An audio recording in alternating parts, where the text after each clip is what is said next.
Xin chào các bạn, chào mừng các bạn đến với Vietnam Innovator. Ngày hôm nay chúng ta đang có mặt ở tại TechSpace ở tại Hà Nội. Một không gian rất là đẹp dành cho các bạn trẻ và các bạn lớn tuổi cũng có thể hưởng thụ được cái thời gian mình ở bên đây. Ngày hôm nay chúng ta có khách mời là chị Ngô Thu Phương đến từ Vietinbank, hiện nay đang giữ vị trí là giám đốc phát triển sản phẩm cho khối bán lẻ. Xin chào chị Phương. Xin chào các độc giả của Vietcetera, cảm ơn Cường. Hôm nay là có một cái cơ hội để mình trao đổi với nhau.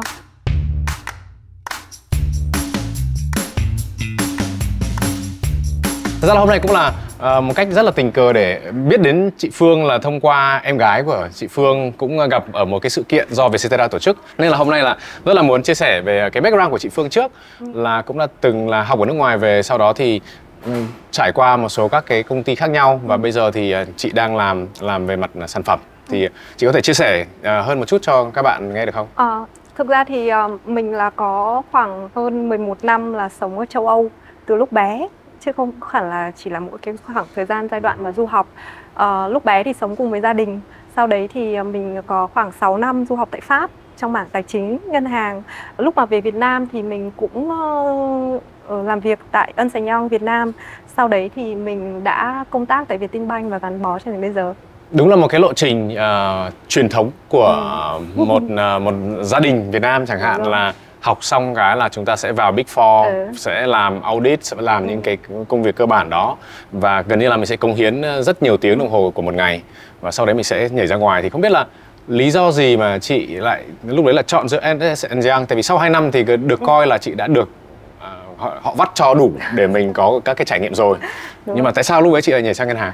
Đúng, thì nó cũng là một career path khá là traditional, tức là mình sẽ được đào tạo tại Big Four, tại công ty kiểm toán, vì đúng đấy là một cái lò đào tạo nó rất là khuôn phép, từ cách làm việc, cách mình trao đổi với đồng nghiệp, cách làm việc với đối tác khách hàng. Thì sau 2 năm được đào tạo như vậy thì thực ra cái cơ hội mà mình đến với Vietinbank thì cũng chia sẻ là lúc đấy ông xã mình là đi audit tại Vietinbank và về nói với mình là trời ơi, ở đây nó thật là một cái môi trường làm việc rất là hay.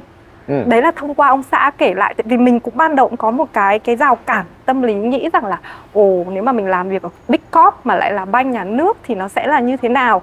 Thực sự là lúc mà mình mới đi làm ở Ernst Young thì đi du học về, được làm việc môi trường nước ngoài, được ăn mặc đẹp. Mình làm hồi đấy là làm tại cơ quan là office là tại DU. Thế thì mình sẽ chuyển sang với bên Vietinbank sẽ như thế nào khi mà cái view lúc đấy cách đây 10 mấy năm nó là một cái banh nhà nước.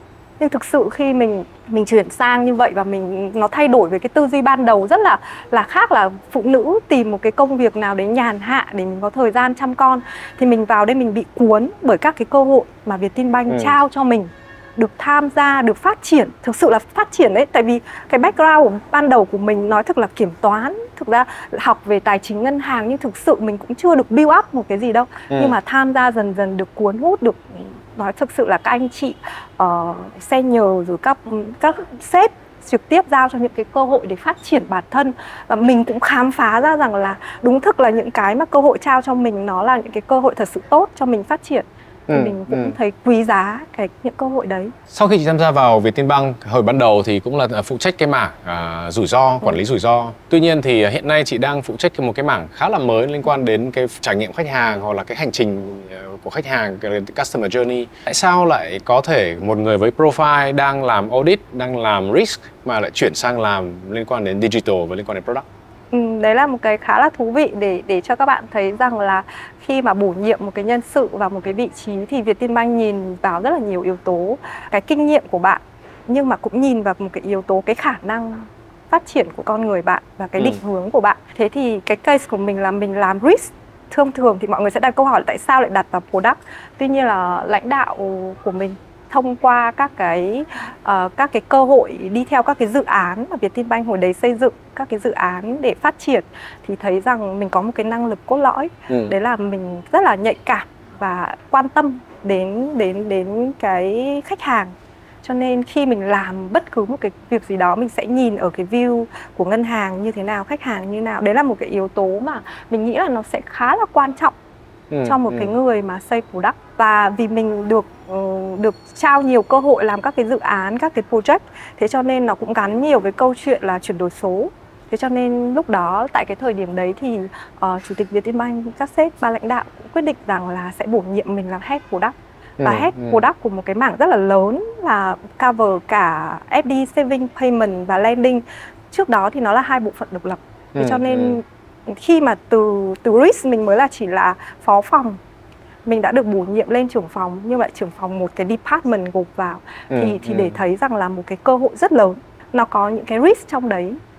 Tuy nhiên là ban lãnh đạo vẫn tin tưởng mình. Và ngoài ra thì ngoài là cái vị trí head product của mảng retail thì mình cũng được đào tạo để làm các cái vị trí board member tại các cái công ty con của Vietinbank. Vì các sếp cũng quan điểm rằng là nó là một cái cơ hội để cho mình đào tạo các kỹ năng quản lý, nhưng nó cũng là một cái view để mình hỗ trợ các cái công ty con. Tức là nó có rất nhiều yếu tố để thấy rằng là cái career path ở Vietinbank thật sự là được các ban lãnh đạo quan tâm, chú trọng và xây dựng cho nhân viên. Nếu mà chị nhớ lại cái ngày mà mình được bổ nhiệm thì tuy nhiên là hồi đó không bàn tán nhiều, đó là một cơ hội rất lớn. Vì đang từ phó phòng trở lên trưởng phòng của một cái đơn vị lớn như vậy thì cùng song với cả cơ hội đó thì nó là một cái áp lực rất lớn. Thì vừa là những người anh chị đã ngồi nhiều năm ở chỗ đó rồi và mình bây giờ trở thành lãnh đạo. Hồi đó chị cảm giác như thế nào? Hồi đó là các cái cách thức mà... Thực sự chia sẻ cái cảm giác của mình thì run lắm. Ngày đầu tiên mình lên vị trí trưởng phòng, phụ trách nhiều mảng. Về mặt nghiệp vụ phải nói rằng mình sẽ phải nỗ lực rất nhiều để mình có thể học hỏi, để hỗ trợ. Thì mình cho đến ngày hôm nay mình phải cảm ơn các đồng nghiệp của mình, đồng nghiệp, các bạn cán bộ cũng như là các bạn phó của mình đã support. Ngoài ra thì các đồng nghiệp trong division, những cái head trong division retail cũng hỗ trợ rất mình. Và quan trọng nhất là các sếp phụ trách ở bên trên. Thực sự các sếp của Vietinbank nó là một hình ảnh khá là tuyệt vời. Tức là trẻ, tham vọng, hỗ trợ và rất là care đến cho các cái lãnh đạo cấp dưới để làm sao mà mình kiểu đúng nghĩa là đồng hành với mình trong cái con đường phát triển. Mình build up cho Vietinbank, build up cho bản thân mình thì mình luôn luôn có những cái cá nhân như vậy đồng hành cùng support, thật đúng nghĩa là support luôn. Trước khi mà chúng ta nói về cái việc là cái cách thức mà mọi người nhìn vào các cái doanh nghiệp nhà nước, về cái việc là product, sau khi mà chị đã nhận được cái vị trí đó, những cái ngày đầu rất là vui, hứng thú, nhưng mà đến bây giờ là cũng đã một thời gian rồi thì sẽ có những cái lúc mà nó khó khăn, những cái lúc mà chị phải đưa ra quyết định. Thì ở đây rất là quan tâm đến cái việc là khi mà mình phải đưa ra một quyết định thì trong Vietinbank thì thường nó sẽ phải như thế nào, là quyết định của toàn thể mọi người, hay là chị sẽ chỉ đạo là đây là cái đường lối đi của chúng ta và chúng ta sẽ phải theo? Cái đặc thù của Big Four cũng như là đặc thù của Vietinbank ấy, thì mọi quyết định nó cần một sự cẩn trọng. Tuy nhiên là cái sự cẩn trọng đấy được đặt trong một bối cảnh thị trường hiện nay, mình cần phải speed up. Thế cho nên mình đưa ra cái quyết định nó cẩn trọng không có nghĩa là mình bị delay, mình bị chậm. Và nó sẽ có một tập thể mọi người cùng hướng tới cái việc đấy thì nó sẽ support cho nhau. Nhất là cái mảng product như mình làm, nó cần nhiều cái sự đổi mới, cần nhiều cái sự quyết liệt. Thì ban lãnh đạo Vietinbank trao cơ hội cho, thật sự mình nói là trao cơ hội và support một cách mạnh mẽ. Ở trong Big Four, mình hay gọi Big Four là ở đây là BIDV, Vietcom, Vietinbank, Agribank, thì ban lãnh đạo của Vietinbank mình thực sự thấy rằng là rất là đồng hành cùng nhân sự như mình để làm những cái chuyển đổi nó quyết liệt và cần những cái sự coi như là hỗ trợ và trách nhiệm của ban lãnh đạo ở việc bảo vệ những cái dự án như thế. Thì cái đấy là cái đáng quý mà nó giúp cho bộ phận product cũng như là toàn bộ cái mảng retail của Vietinbank hoặc là bộ phận kinh doanh của Vietinbank có được cái chỗ đứng trên thị trường như hiện nay. Cái nhận thức của con người thường là cái ngành ngân hàng là cái ngành của đàn ông. Vì đa số nếu mà chúng ta hình dung là nếu mà gọi banker và chúng ta đi gặp banker chúng ta hình dung là một người đàn ông mặc suit và có thể là lớn tuổi và cao to. Nhưng mà không đâu, mình lại đi hình dung ra một người phụ nữ nhỏ nhắn linh lám. Thì chị có cảm thấy trong cái lĩnh vực của chị đang làm sau hơn 10 năm như vậy thì đó có phải là cái lĩnh vực của nam giới không? Hay là nó có cơ hội cho người phụ nữ tham gia vào được? Thực trước tiên thì nó sẽ có cơ hội cho tất cả ai đam mê, không phân biệt giới tính. Mình nghĩ là như vậy. Cái thứ hai nữa thì đúng như bạn nói, có thể số đông hiện nay của cái mảng lĩnh vực finance, tài chính nó phần lớn là nam giới.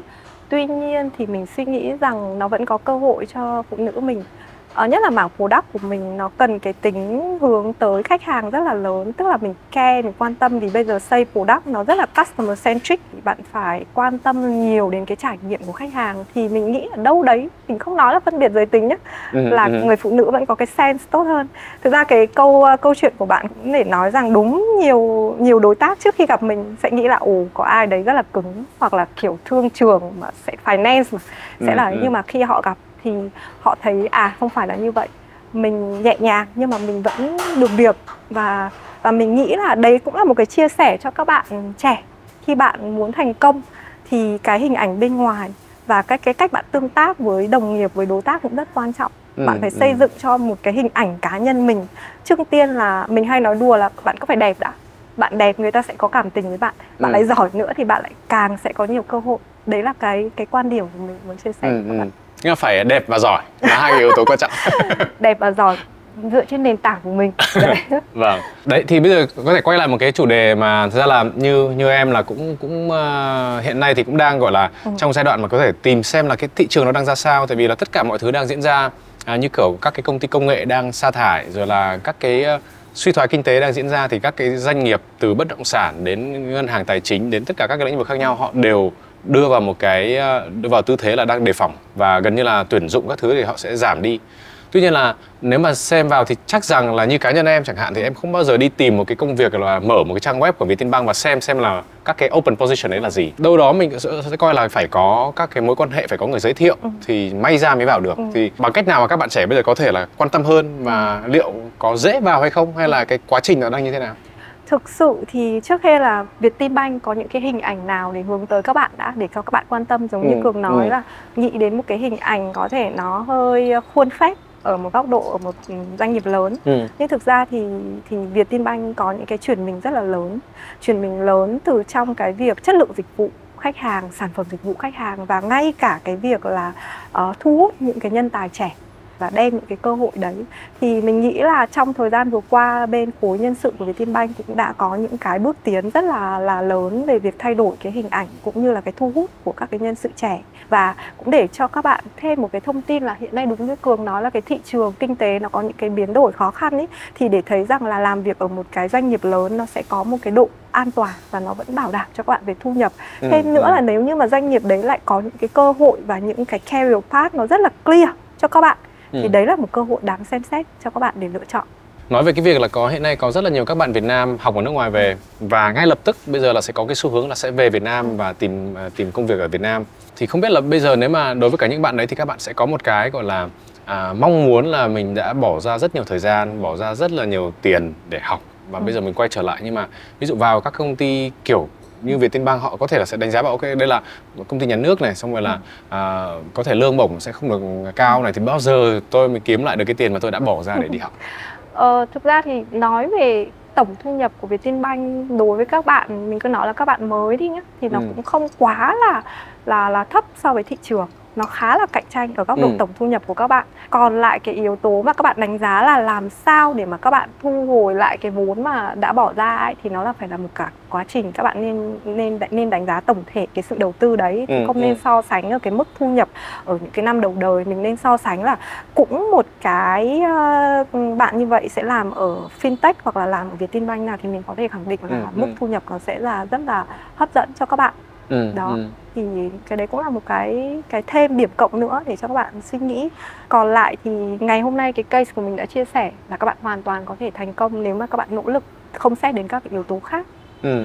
Các bạn trẻ thì là đối với cả chị, các bạn trẻ là bao nhiêu tuổi? Thì để rõ hơn xem là những cái bạn trưởng ban, trưởng phòng là... Các bạn trẻ ở đây, các bạn mà tất nhiên là các bạn cũng cần phải trải qua một cái thời gian. Ví dụ như các bạn trẻ mới ra trường, các bạn sẽ làm việc ở các cái vị trí thì cũng phải từ 3 đến 5 năm.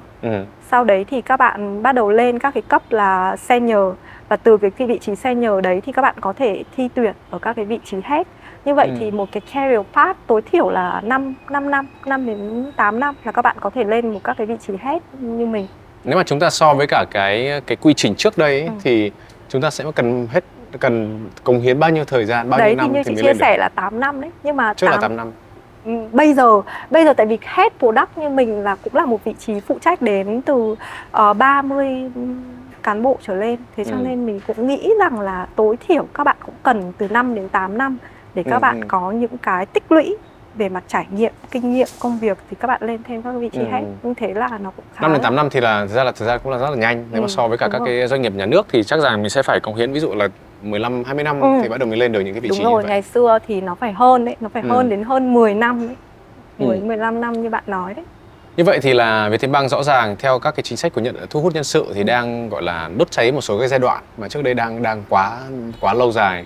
Nhưng mà hiện nay thì nếu mà chúng ta nói về cái gọi là các cái triển khai những cái sản phẩm mà đuổi theo được các cái ngân hàng tư nhân ấy thì liệu chỗ đấy mình có đốt cháy được giai đoạn hay không? Thực ra mình sẽ không dùng từ đốt cháy giai đoạn mà mình sẽ dùng từ là mình được phép và được sự coi như là trải nghiệm sandbox khi làm các cái sản phẩm dịch vụ. Có điều là cái sandbox đấy mình vì là ở một cái vị trí tại một cái big corporate state bank như mình thì nó sẽ phải xét đến các yếu tố hiệu quả và các yếu tố khác. Mình nghĩ rằng là để tạo được cái độ cạnh tranh thị trường thì cái cơ chế mở ra cho phép làm product sandbox là một cái rất là đáng quý của Vietinbank. Mình cứ không đốt cháy giai đoạn, mình sẽ dùng từ là nó đã có theo các quy trình và mình bỏ qua một số quy trình. Còn ở đây thì mình nhận diện các cơ hội và mình đi thẳng đến cái cơ hội đấy để mình khai thác xây dựng nó và mình thấy là nó ok thì mình sẽ grow nó. Thì ở góc độ product thì mình xin phép được nhìn nhận như vậy.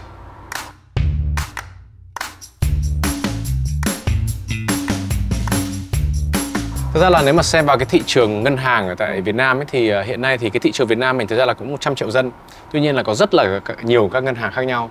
Nhưng mà nếu mà để nói đến một số các ngân hàng mà đang đi trước trong cái gọi là lĩnh vực là chuyển đổi số và họ đang chuyển mình thì ví dụ như kiểu là Techcombank, VPBank họ đang đi rất nhanh và họ có một số các cái gọi là initiative mà người dùng đã biết đến rồi. Chị đánh giá như nào về cái sự khác biệt của Big Four và ngân hàng tư nhân? Cái điểm khác và điểm pros and cons nó nằm ở đâu? Thực ra thì đúng như Cường nhận diện, nó sẽ không có mẫu số chung cho tất cả. Các ngân hàng cổ phần thì họ có được một cái nguồn lực và họ đã show ra là họ rất speed up trong cái lĩnh vực chuyển đổi số. Họ đầu tư rất lớn về mặt nền tảng công nghệ cũng như là việc build product. Còn lại đối với cả Vietinbank hoặc một số các cái state-owned bank thì mình nói rằng là nó không phải là nó không được speed up. Bản thân là ban lãnh đạo Vietinbank cũng nhận diện và đầu tư rất lớn cho cái việc chuyển đổi số, một cái nguồn lực rất lớn. Nhưng mà vì mình start ở một cái điểm mình đã có những cái nguồn lực, cái cấu trúc nguồn lực, những cái nền tảng hệ thống, cho nên lúc mà build up như vậy sẽ cần một cái xây dựng nó tổng thể. Tức là Cường thấy rằng là các bank kia họ có thể đầu tư nguyên tại vì cái nền tảng họ đang khác biệt giữa cái nền tảng của Vietinbank. Đó. Thế thì đi trước hay đi sau hay đi như thế nào, miễn là mình đi cho nó thành công và mình có những cái target rất là cụ thể. Thế cho nên mình cũng trong một cái hội nghị chuyển đổi số gần đây với các đối tác, mình ngồi cạnh bên Cách và bên Techcombank thì mình thấy rằng là nó sẽ không có mẫu số chung. Tuy nhiên là các bên đều có những cái hướng tới là để một cái trải nghiệm số tốt nhất cho khách hàng. Và mình chia sẻ ở đây một cái nữa là Vietinbank có một cái lợi thế, đó là có một cái hệ sinh thái các cái đối tác khách hàng doanh nghiệp rất là lớn. Và bản chất ở đây thì mình sẽ cùng khai thác, cho nên mình rất thích cái câu là mình sẽ trở thành cái digital partner của chính các cái đối tác khách hàng doanh nghiệp. Tức là một mô hình kinh doanh mình nghĩ rằng nó sẽ hiệu quả để nó bảo đảm cho cái câu chuyện cẩn trọng của Vietinbank. Và một cái câu chuyện là mình chuyển đổi số cùng với các đối tác mình, và bản thân bank cũng chính thành những cái đối tác partner, digital partner. Và như vậy thì nó đúng theo cái concept là mình sẽ xuất hiện trên các kênh của đối tác và đưa cái sản phẩm dịch vụ tài chính đến một khách hàng một cách rất là tinh tế. Nó không còn là tôi đến, câu chuyện mà đến giao dịch tại bank nó đã không còn xảy ra nhiều nữa rồi. Giao dịch trên kênh số của bank nó cũng sẽ dần dần có cái độ thay đổi. Và như vậy thì xuất hiện trên kênh của đối tác nữa thì nó là một cái điều tuyệt vời về mặt kinh doanh, về mặt business. Thì ở đây thì có vẻ như là Vietinbank cũng vì là một ngân hàng Big Four và cũng là một trong những gọi là ngân hàng có một cái mạng lưới đối tác khách hàng rất lớn rồi. Thì mình sẽ dựa trên cái đó và mình sẽ làm các cái gọi là cái việc chuyển đổi số cho cái nền tảng của mình, chứ không cần phải đi ra bên ngoài để kiếm thêm. Đúng rồi. Đấy, thì cái đấy là một cái tầm nhìn chiến lược mà mình thấy là của ban lãnh đạo mình rất là hay, khai thác phát triển trên chính hệ sinh thái của đối tác, mang lại lợi ích cho chính những cái doanh nghiệp. Tại vì Vietinbank cái nền tảng gốc vẫn là một cái ngân hàng phục vụ cho các khách hàng doanh nghiệp. Mảng bán lẻ thì được đầu tư chú trọng trong 10 năm gần đây. Vậy thì con đường nào dành cho Vietinbank, mảng bán lẻ của Vietinbank và mảng số hóa của Vietinbank thì mình thấy rằng là phát triển hệ sinh thái của đối tác, scale up được revenue cho đối tác Vietinbank, đồng thời cũng scale up được cho các trải nghiệm của khách hàng Vietinbank thì là một cái rất hay. Thế cho nên trong giai đoạn vừa qua thì mình đã đồng hành cùng rất nhiều đối tác. Nói đơn cử nhưng trong lĩnh vực healthcare mình sẽ đi cùng với các cái đối tác lớn là bệnh viện để cung ứng các cái giải pháp gọi là mua trước trả sau, các cái gói dịch vụ cho chính các khách hàng của các bệnh nhân của các bệnh viện đó. Mô hình đấy sẽ rất là hay và được support, thì mình thích cái tư duy quan điểm kinh doanh như vậy. Khi mà chị Phương nói là đúng là mình đã trải qua một số các cái tương tác như vậy rồi và mình đang xây dựng một số các cái product cùng với đối tác của mình, thì ở đây rất là quan tâm, tại vì đó là một cái yêu cầu là tất cả các bên đều phải có một cái level gọi là cái độ trưởng thành như nhau thì mới có thể cùng nhau phát triển được.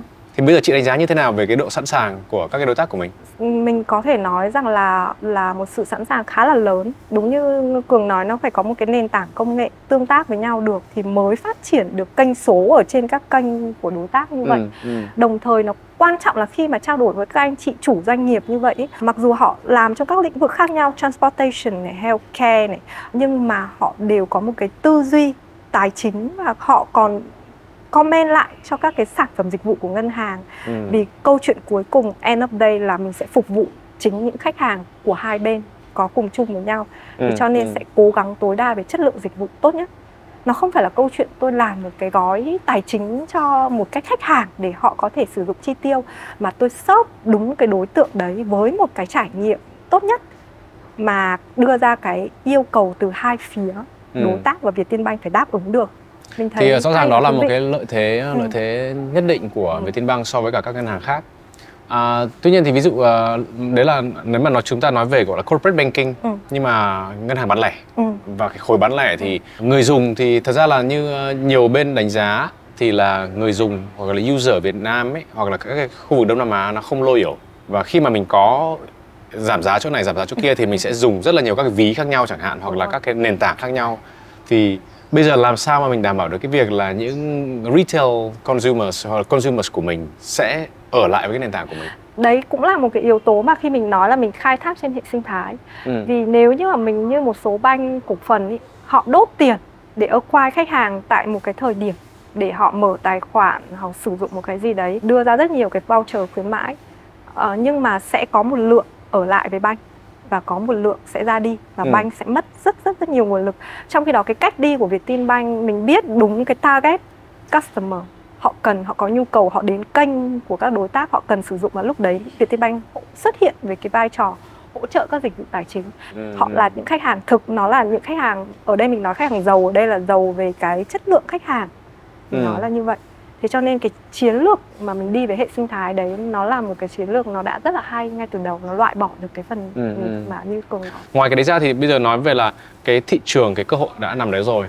Tuy nhiên là khi mà chúng ta đầu tư, chúng ta cần phải bỏ tiền ra và chúng ta cần phải tập trung cái lực lượng vào cái việc này. Thì hiện nay thì Vietinbank chị đang đánh giá là đang diễn ra như thế nào? Nó bị quá chậm hay không? Hay là các cái quy trình nó liệu nó có đang hỗ trợ cho cái việc là mình đã để mình tận dụng cái nền tảng mình đã có không?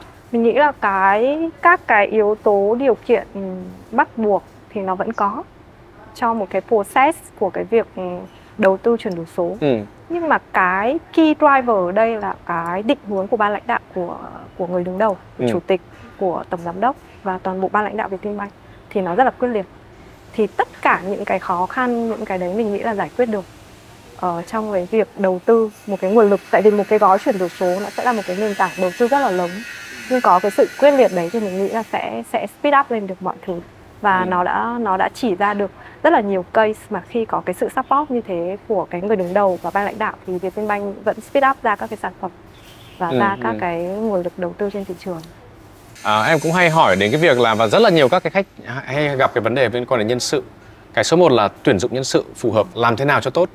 Số 2 là làm sao mình có thể đào tạo nhanh chóng, có thể là tham gia và gọi là năng suất nhất có thể. Số 3 là làm sao mình giữ chân được họ với mình. Thì đặc biệt với cả các bạn Gen Z hiện tại thì cái việc gọi là cái nhảy việc nó là một cái việc rất bình thường. Nó không còn gắn bó như có thể chị là đã gắn bó trên 10 năm rồi thì gần như là hire to retire là mọi người sẽ vào công ty và về hưu với công ty đó. Với các bạn trẻ đây nó không phải là câu chuyện nữa rồi, và các bạn sẽ muốn trải nghiệm nhiều chỗ. Thì hiện nay câu chuyện này thì bên mình đang xử lý như nào, họ đang nhìn như nào? Thực ra thì đúng là làm việc với các bạn trẻ thời nay thì nó sẽ hơi khác một chút ý. Thì bản thân ví dụ như những người phụ trách trực tiếp như mình câu chuyện của nhân sự có những cái chính sách thu hút thì mình xin phép là không được chia sẻ vì nó không phải area của mình. Nhưng at least là cái người mà head department như mình và người lãnh đạo, gọi là lãnh đạo các bạn, thì sẽ làm như nào để giữ chân các bạn. Thì câu chuyện quan trọng nhất là mình nghĩ đối với các bạn trẻ là phải tạo cơ hội cho các bạn thể hiện. Tại vì bây giờ nó có nhiều yếu tố thu nhập cũng là một yếu tố các bạn cân nhắc. Nhưng mà khi mà mình quá trẻ, khi còn trẻ thì mình nghĩ là mình sẽ quan tâm hơn nữa là cái gì tôi được thể hiện, cái cá nhân, cái tôi của tôi để tôi được phát triển. Thì vào Vietinbank, ví dụ nếu mà làm với lãnh đạo như mình thì các bạn yên tâm, các bạn sẽ được thể hiện. Vì khi bạn thể hiện như thế có lợi cho các bạn và có lợi cho tổ chức. Mình sẽ trao các cái cơ hội để cho các bạn thể hiện trong công việc. Thì đó là mình sẽ cố gắng tạo cho các bạn các cơ hội thử thách chính mình. Thì cũng là chị là một cái trường hợp điển hình vì là đang từ risk chuyển sang một cái mảng hoàn toàn không liên quan, đúng không ạ? Nếu mà bây giờ chúng ta đi sâu hơn về chút về liên quan đến các cái product ấy, thì các cái product hiện tại ấy, thì ví dụ như kiểu là các cái chương trình mà mình đang đưa ra thì mình đo lường thế nào là thành công của một cái sản phẩm. Thì những cái yếu tố nào chị được đánh giá, hoặc là những cái gì mà nằm trong cái bộ KPI để đánh giá? Thực ra thì như Cường nói, nó sẽ có luôn những cái yếu tố đo lường hiệu quả. Nó định lượng bằng một con số thì mình sẽ phải đạt được về mặt quy mô cũng như là về mặt lợi nhuận. Khi bất cứ một cái product nào làm thì mình đều phải tính toán những câu chuyện đấy. Trừ những cái product đường dài nào mà mình thấy rằng là câu chuyện acquire được khách hàng, sau đấy thì cross sell, upsell thêm các cái product khác thì nó sẽ là có những cái KPI cho một cái life cycle của sản phẩm. Đấy thì nó có những cái chỉ số định lượng về mặt quy mô, volume phải đạt được. Sản phẩm nào là sản phẩm mà chị ấn tượng nhất và tự hào nhất? Sản phẩm, thực ra thì trong quá trình làm khá nhiều sản phẩm, mảng aerial của mình cũng khá nhiều.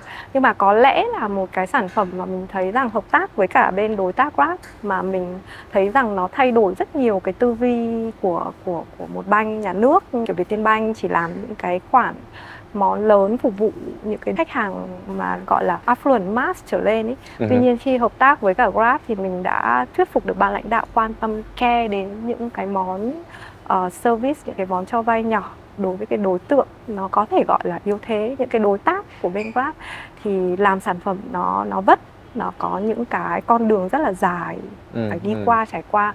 Nhưng mà mình thấy rằng là khi hợp tác được với cả đối tác như vậy thì mình cũng khá là tự hào. Mình đã thuyết phục được ban lãnh đạo Vietinbank tin và trao một cái cơ hội hợp tác với một cái đối tác fintech. Nó rất nhiều cái mới ở trong đấy. Có nghĩa là ra là đúng là ví dụ như kiểu là nói về cái việc là Vietinbank và Grab kết hợp và hợp tác với nhau thì nghe nó hơi lạ. Đúng rồi. Tại vì là một là một ông Big Four, một ông là ông công nghệ và unicorn của khu vực. Tại vì ví dụ như cái câu chuyện này là bắt tay với cả một ông Kỳ Lân của khu vực. Thì gần như là ví dụ như kiểu em ở góc độ người dùng hoặc là thị trường thì có vẻ không nghe đến nhiều. Nhưng mà có những unique selling point nào mà Vietinbank đang có mà có thể mình có thể chia sẻ được không? Mình cũng không biết là nên gọi unique selling point, nhưng mà gần đây thì Vietinbank khá là tự hào trong cái chiến dịch mà mình đồng hành với Denvo, trong cái chiến dịch mà marketing để cho thấy rằng là Vietinbank nó hai cái hình ảnh nó rất là như Cường vẫn nói, một người cứng nhắc làm về tài chính, finance, tính toán cùng với một nghệ sĩ ở trong cái giới underground. Hai cái hình ảnh đấy mà bình thường hình dung match với nhau là đã rất là khó. Nhưng mà khi Vietinbank quyết định làm cái chiến dịch đấy để cho thấy nhiều cái yếu tố ở đây, sự chuyển đổi mạnh mẽ, chuyển dịch mạnh mẽ, một cái concept nó khác lạ. Và ngay cả cái tên của chiến dịch là sống một đời có lãi, nó cũng rất khác biệt. Ở đây lãi là Vietinbank muốn mang đến một cái lãi cho khách hàng ở cái giá trị tinh thần. Ngoài cái việc là các cái dịch vụ tài chính, cái lãi thông thường đây thì một cái giá trị tinh thần cho các khách hàng khi là họ được tham gia cái show của Dan, rồi là các cái ưu đãi khác của Dan. Và ngay cả là nhân viên của Vietinbank thì mình đã thấy có một cái lãi ở đây là mình được tâm huyết, được cống hiến cho một cái dự án rất lớn như vậy. Đó, thì nó là cái điểm mà nó là tại cái thời điểm này một cái chiến dịch như vậy mình thấy nó cũng rất là hay.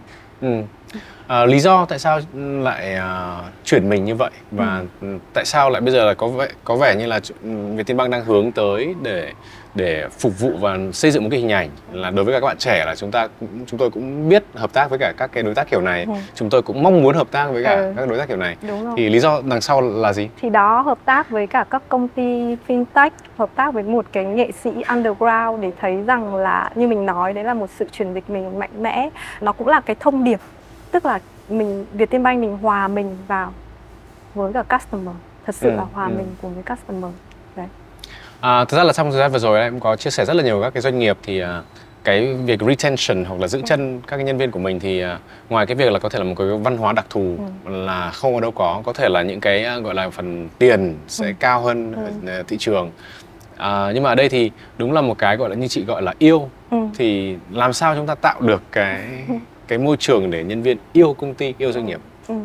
Thì như mình nói, nó từng các cái lớp đồng nghiệp với nhau này, rồi là các lớp là các lãnh đạo cấp trung như mình hoặc các cái lớp lãnh đạo cấp cao hơn ấy, thể hiện một cái sự gắn bó với văn hóa của doanh nghiệp. Thì lúc đấy ít nhiều gì mình cũng sẽ truyền tải được các cái việc đấy đến những cái cá nhân. Tất nhiên nó vẫn có các cái tỷ lệ các bạn trẻ vì một lý do nào các bạn rời bỏ.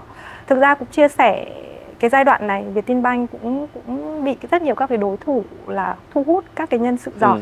Thực sự tại vì sao? Tại vì mình cũng đào tạo các bạn và có những cái cơ hội làm việc, các bạn trải qua các cái kinh nghiệm đấy, cho nên các đối thủ cũng rất muốn thu hút và trả những cái mức lương rất là hấp dẫn. Nhưng mà thật sự cảm động khi nghe các bạn nhân viên chia sẻ với mình là em thật sự yêu quý Vietinbank và quý cách làm việc của chị nên em sẽ ở lại. Và em thấy rằng thực ra cái việc yêu quý đấy nó là một yếu tố, nhưng thấy rằng mình xây cho các bạn ấy một cái lộ trình phát triển nó cá nhân hóa cho các bạn ấy, vì các bạn ấy bảo rằng là khi các bạn ấy muốn rằng các bạn rời khỏi đây khi các bạn thật sự trưởng thành. Chứ là ở tại thời điểm này các bạn vẫn thấy nhiều cái cơ hội các bạn học hỏi được từ mình, học hỏi được từ Vietinbank, phát triển từ Vietinbank. Nên các bạn sẽ chỉ rời đi khi mà các bạn đã có một cái yếu tố trưởng thành. Cho nên các bạn vẫn đồng hành, ít nhất các bạn vẫn cảm thấy yêu. Thì như cá nhân mình vẫn thấy yêu và vẫn cảm thấy rằng cống hiến được tiếp cho Vietinbank, cho nên mình sẽ ở lại. Theo đánh giá của chị thì mình phải cần bao nhiêu thời gian để mình có thể yêu được cái doanh nghiệp? Thực ra thì nó cũng giống như trong tình yêu ấy. Nó có thể là ngay từ cái đầu tiên, sau đấy thì nó hòa hợp và nó sống được với nhau. Đấy thì mà nó sẽ trải qua một thời gian để đánh giá là cái yếu tố gắn kết với nhau nó không bị xao động. Chứ còn yêu thì mình nghĩ là yêu một người nào đó hay yêu một doanh nghiệp thì nó cũng có những cái cảm tình ngay từ lúc đầu.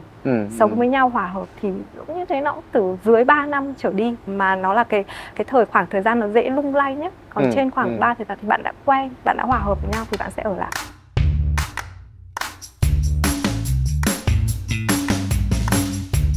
Trước khi chúng ta kết thúc cái cuộc trò chuyện ngày hôm nay thì rất là quan tâm, tại vì là chị cũng là một người gọi là ngoài cái luồng truyền thống. Điều gì khiến chị Phương hứng khởi lạc quan về Việt Nam? Ở Việt Nam là mình có người giúp việc. Ngày xưa mình sống từ nhỏ bên châu Âu là không có người giúp việc, đấy là động lực để về Việt Nam. Nếu mà liên quan đến ngân hàng thì là một cái hiểu lầm về ngành ngân hàng mà người khác hay có. Tức là tận thu khách hàng, cái đấy là nó là một ngành hiểu lầm về ngân hàng. Thay đổi gì mới nhất của ngành ngân hàng trong mấy năm vừa qua? Thì cái quá trình chuyển đổi số cũng là những cái thay đổi và đầu tư rất lớn của ngành ngân hàng trong lĩnh vực thời gian vừa qua. Theo chị thì là những kỹ năng nào, kiến thức gì chúng ta cần để phát triển sản phẩm? Mình nghĩ là yếu tố quan trọng nhất là bạn phải care đến khách hàng. Tức là cái customer journey nó sẽ là rất là quan trọng. Thông thường thì 10 giờ sáng ngày Chủ nhật thì chị hay làm gì? Mình sẽ đưa con đi bơi. Có một bộ phim nào hoặc cuốn sách nào mà chị đang rất ấn tượng mà muốn chia sẻ với mọi người không? Cái phim mới nhất trên Netflix đấy là Bất Quà. Rất là cảm ơn chị Phương. Mặc dù cái lịch rất là bận nhưng mà chị đã dành thời gian đến TechSpace để chúng ta có một cái buổi trò chuyện rất là thú vị. Rất là cảm ơn chị Phương đã dành thời gian. Cảm ơn. Cảm ơn Cường rất nhiều.